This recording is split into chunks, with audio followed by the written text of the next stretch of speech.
Somos kids, I'm Miss Arianna. I hope your day so far is awesome. Mine is pretty great because later today, my friends and I are going to get together to play board games.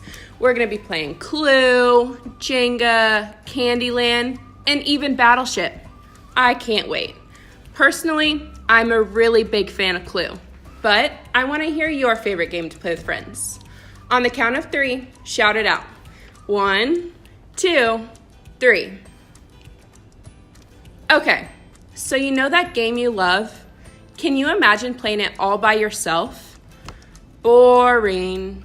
I don't think you can actually play Battleship with just one person. If you ask me, board games are always way better with friends.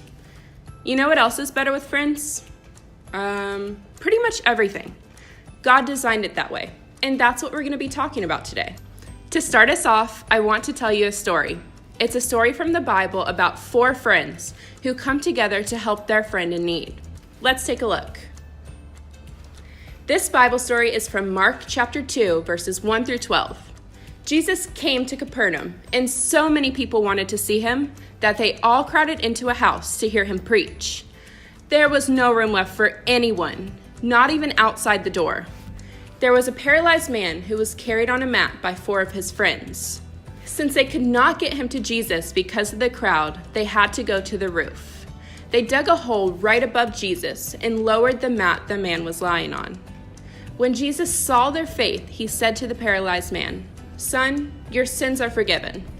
Now some teachers of the law were nearby thinking to themselves, "Why does this man talk like that? Who can forgive sins but God alone?"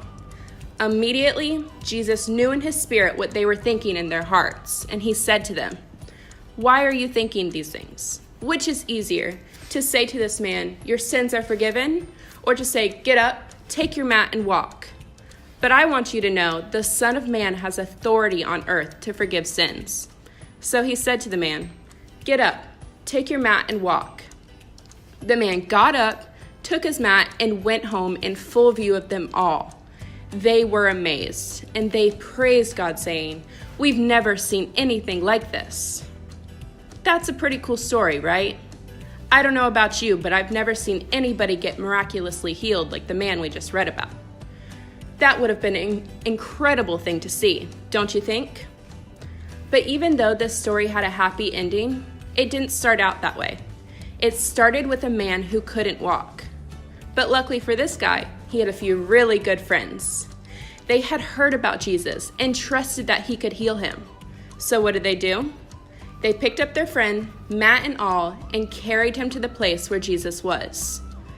That's pretty crazy, right? Can you imagine what it must have been like to have your friends drag you on top of a building, dig a hole in a roof, and lower you all so you could see Jesus? Can you imagine if someone did that right now?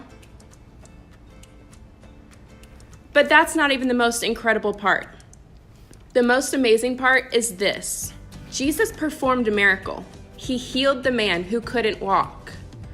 Tell me this, yes or no, have your friends ever done something kind for you? Your friends have probably never dug a hole in a roof and thrown you through it, but I hope at least one of them has done something kind for you. And I hope they could say the same thing about you.